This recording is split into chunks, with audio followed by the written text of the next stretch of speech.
Hello, this is kangaroo mother and child. അമ്മയുടെയും കുട്ടിയുടെയും എല്ലാ വീഡിയോസിനുമായിട്ട് എൻ്റെ ഈ ചാനലൊന്ന് സബ്സ്ക്രൈബ് ചെയ്യുക, ലൈക്ക് ചെയ്യുക, ഷെയർ ചെയ്യുക. ഇന്നത്തെ ടോപ്പിക്ക് വരുന്നത് കുട്ടികൾക്കുണ്ടാകുന്ന, അതായത് ന്യൂ ബോൺസിനുണ്ടാകുന്ന വിവിധ തരം ലക്ഷണങ്ങൾ ഡേഞ്ചർ സൈൻസ് ആണോ ഇല്ലയോ എന്നുള്ളതിനെ കുറിച്ചിട്ടാണ് നമ്മളിന്ന് സംസാരിക്കാൻ പോകുന്നത്. ന്യൂ ബോൺ കെയറിനെ പറ്റിയിട്ടും ഈ വീഡിയോയിൽ ഞാൻ പറയുന്നുണ്ട്. ആദ്യം കുട്ടി ജനിച്ചതിന് ശേഷം നിങ്ങൾക്ക് ആസ് സൂൺ ആസ് പോസിബിൾ എത്ര പെട്ടെന്ന് തന്നെ മുലപ്പാൽ കൊടുക്കാൻ ശ്രമിക്കുക. അത് കുട്ടിയുടെ ഡീഹൈഡ്രേഷനും കാര്യങ്ങളില്ലാതിരിക്കാനും ഷുഗർ ലെവൽ താഴ്ന്നു പോകാതിരിക്കാനും കുട്ടിയെ അധികം സഹായിക്കുന്നുണ്ട്. നിങ്ങളൊരു സിസേറിയൻ കഴിഞ്ഞ ആളായാലും ശരി, അതേപോലെ നോർമൽ ഡെലിവറി ആണെങ്കിലും ശരി, കുട്ടി ജനിച്ച് 1 മണിക്കൂറിനുള്ളിൽ തന്നെ ബ്രസ്റ്റ് ഫീഡ് നൽകാൻ നോക്കുക. അതും എത്രയും പെട്ടെന്ന് തന്നെ കൊളസ്ട്രം കൊടുക്കാൻ ശ്രമിക്കുക. അതായത് നിങ്ങൾക്ക് നിങ്ങളുടെ ശരീരത്തിൽ മുലപ്പാൽ ഉണ്ടാകുമ്പോൾ ആദ്യമായിട്ട് വരുന്ന പാല് കൊളസ്ട്രമാണ്, ഒരു യെല്ലോയിഷ് കളറിലെ പാല്. ആ പാല് കുട്ടികൾക്ക് ഏറ്റവും ന്യൂട്രീഷ്യസ് ആയിട്ടുള്ള ഒന്നാണ്. പണ്ടുള്ള ആൾക്കാരെല്ലാം അത് പിഴിഞ്ഞു കളയുമായിരുന്നു. ഇപ്പോൾ അത് ന്യൂട്രീഷ്യസ് ആണെന്ന് കണ്ടെത്തിയതിലൂടെ കുട്ടികൾക്ക് ആദ്യമായി കൊടുക്കേണ്ടത് അത് തന്നെയാണ്.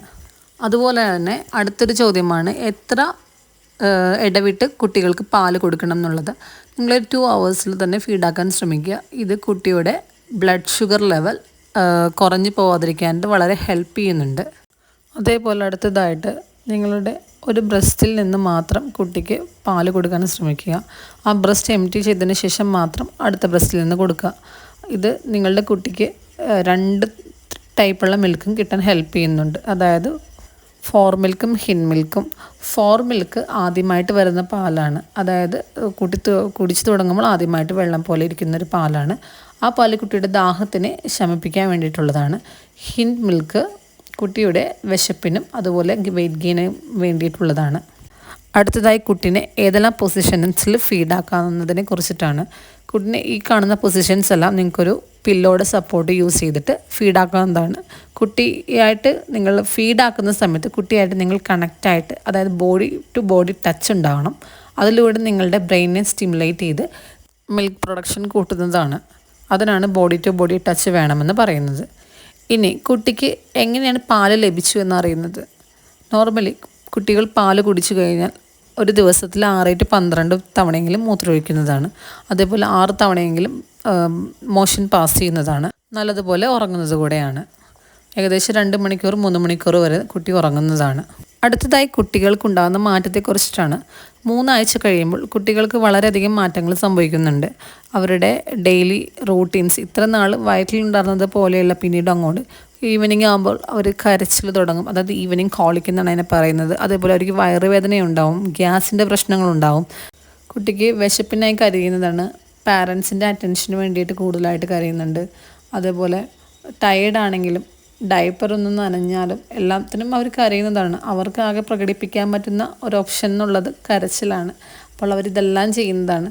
ചൂടാണെങ്കിലും തണുപ്പാണെങ്കിലും നമ്മൾ ഓവറായിട്ട് സ്വാഡ്ലിങ് ചെയ്താൽ പോലും അവർ കരയുന്നതാണ്. അതുകൊണ്ട് നിങ്ങൾ ഇതൊന്നോർത്ത് ടെൻഷൻ അടിക്കേണ്ട ആവശ്യമില്ല. കുട്ടിയുടെ വളർച്ചയുടെ ഭാഗമായിട്ടാണ് ഇതെല്ലാം സംഭവിക്കുന്നത്. അടുത്തതായി കുട്ടികളിൽ കാണപ്പെടുന്ന റീഗജിറ്റേഷൻ, അതായത് കുട്ടികൾക്ക് പാല് കൊടുത്തതിന് ശേഷം ചെറുതായി വരുന്നൊരു ഛർദി. നിങ്ങൾക്കത് എങ്ങനെ തടയാം?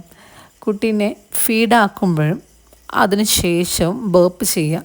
20 മിനിറ്റാണ് നിങ്ങൾ പാല് കൊടുക്കുന്നതെങ്കിൽ അതിനിടയിൽ ഒരു 10 മിനിറ്റിലും ബേപ്പ് ചെയ്യുക. അതായത് കുട്ടിയുടെ പുറമൊന്ന് പതിയെ തട്ടി കൊടുക്കുക. അതേപോലെ ഈ സ്പ്ലിറ്റ് അപ്സ് നമ്മൾക്ക് വേറെ രീതിയിലും തടയാവുന്നതാണ്. ചില പിള്ളേരിൽ ഇത് കൂടുതലായിരിക്കും. അപ്പോൾ ഒരു ചെറിയൊരു ആംഗിൾ പൊക്കി വെച്ച് തലയുടെ ഭാഗവും ചെസ്റ്റിൻ്റെ വയറിൻ്റെ ഭാഗം വരെ പൊക്കി വെച്ചിട്ട് നിങ്ങൾക്ക് കുട്ടീനെ കിടത്താവുന്നതാണ്. അത് നിങ്ങളെ വളരെയധികം ഇത് തടയാൻ വേണ്ടി ഹെൽപ്പ് ചെയ്യുന്നുണ്ട്. അടുത്തതായിട്ട് കുട്ടീനെ എപ്പോൾ കുളിപ്പിച്ച് തുടങ്ങാം. കുട്ടികളെ നിങ്ങൾക്ക് പൊക്കിൾക്കൊടി വീണതിന് ശേഷം കുളിപ്പിച്ച് തുടങ്ങാവുന്നതാണ് കംപ്ലീറ്റ് ആയിട്ടും.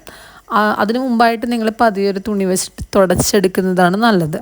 അതുപോലെ തന്നെ കുളിപ്പിക്കുന്നതിന് മുൻപായിട്ട് നിങ്ങൾക്ക് കുട്ടീനെ വെളിച്ചെണ്ണ ഉപയോഗിച്ച് നല്ല രീതിയിൽ മസാജ് ചെയ്ത്, അതായത് ഒരു സർക്കുലർ മോഷനിൽ ഒരു മസാജൊക്കെ കൊടുക്കുകയാണെങ്കിൽ കുട്ടികൾക്ക് നല്ലോണം ഉറങ്ങുവാനും അവരുടെ ഉന്മേഷത്തിനും വളരെയധികം ഹെൽപ്പ് ചെയ്യുന്നുണ്ട്. ചെറിയൊരു ചൂടുവെള്ളത്തിൽ കുളിപ്പിച്ചെടുക്കാവുന്നത് കൂടെയാണ്. നെക്സ്റ്റ്, കുട്ടികളെ വളരെയധികം ഉറങ്ങാനായി ഹെൽപ്പ് ചെയ്യുന്ന ഒന്നാണ് സ്വാഡലിങ് ചെയ്യുക. കുട്ടിയെ നല്ല രീതിയിൽ പൊതിഞ്ഞ് വയ്ക്കുക. ഒരു 2 മാസം വരെയെങ്കിലും നിങ്ങൾ കുട്ടിയുടെ കയ്യിലും കാലിലും എല്ലാം സോക്സുകളും തലയിലും എല്ലാം ക്യാപ്പ് ധരിക്കുന്നത് വളരെ നല്ലതാണ്.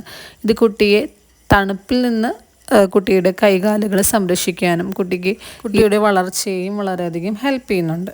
അതുകൊണ്ട് നിങ്ങളൊരു ഏകദേശം 1.5 മാസമെങ്കിലും കുട്ടീനെ അത്യാവശ്യം റാപ്പ് ചെയ്ത് വെക്കുക. അതേപോലെ തന്നെ കുട്ടിയുടെ കൈയും കാലും എല്ലാം സുരക്ഷിതമായിട്ട് പൊതിഞ്ഞ് വെക്കാൻ ശ്രദ്ധിക്കേണ്ടതാണ്.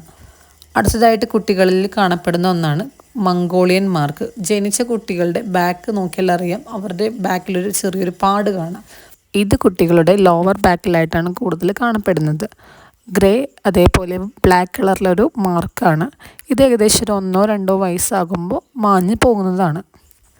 അടുത്തതായി എല്ലാവരും ചോദിക്കുന്നൊരു സംശയമാണ്, ജനിച്ച കുട്ടികളിൽ തലയുടെ ഷേപ്പ് ഒരു കോൺ ആകൃതിയിൽ കാണപ്പെടുന്നത്.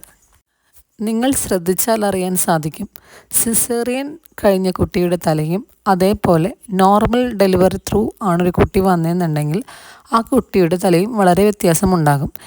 നോർമൽ ഡെലിവറിക്കായിട്ട് കുട്ടിയുടെ തല ബർത്ത് കനാലിൽ വന്ന് പ്രഷർ കൊടുക്കുന്നതിൻ്റെ ഭാഗമായിട്ടാണ് ഇതേപോലെ ഷേപ്പ് ആകുന്നത്. ഇത് കുറച്ച് ദിവസത്തിൽ തന്നെ നോർമൽ ഷേപ്പിലേക്ക് ആവുന്നതാണ്. അതിനായി കുട്ടിയെ കുളിപ്പിക്കുമ്പോൾ അമർത്തി തടവുകയോ അതുപോലെ തന്നെ മസാജ് ചെയ്യുകയോ ഒന്നും ചെയ്യേണ്ട ആവശ്യമില്ല.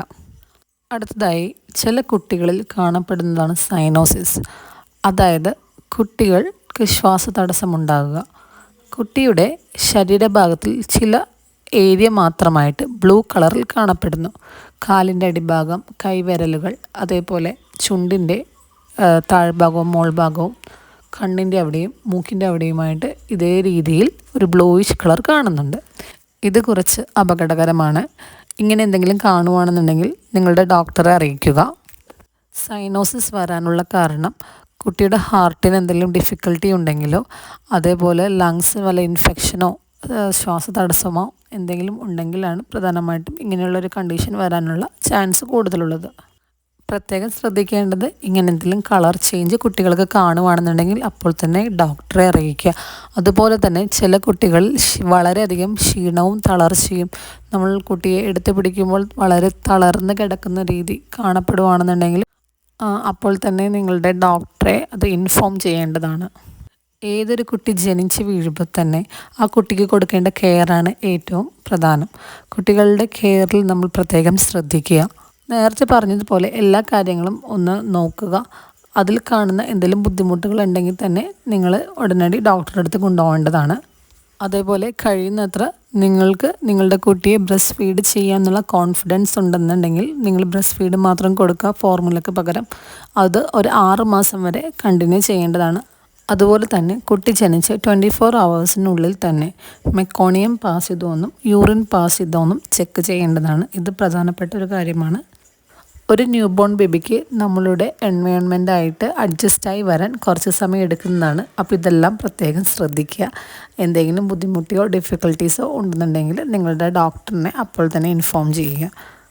ഇതുപോലെയുള്ള ഇൻഫോർമേറ്റീവ് വീഡിയോസിനായിട്ട് എൻ്റെ ഈ ചാനലൊന്ന് സബ്സ്ക്രൈബ് ചെയ്യുക, ലൈക്ക് ചെയ്യുക, ഷെയർ ചെയ്യുക. നെക്സ്റ്റ് വീഡിയോയിൽ കാണുന്നത് വരെ ബൈ ബൈ.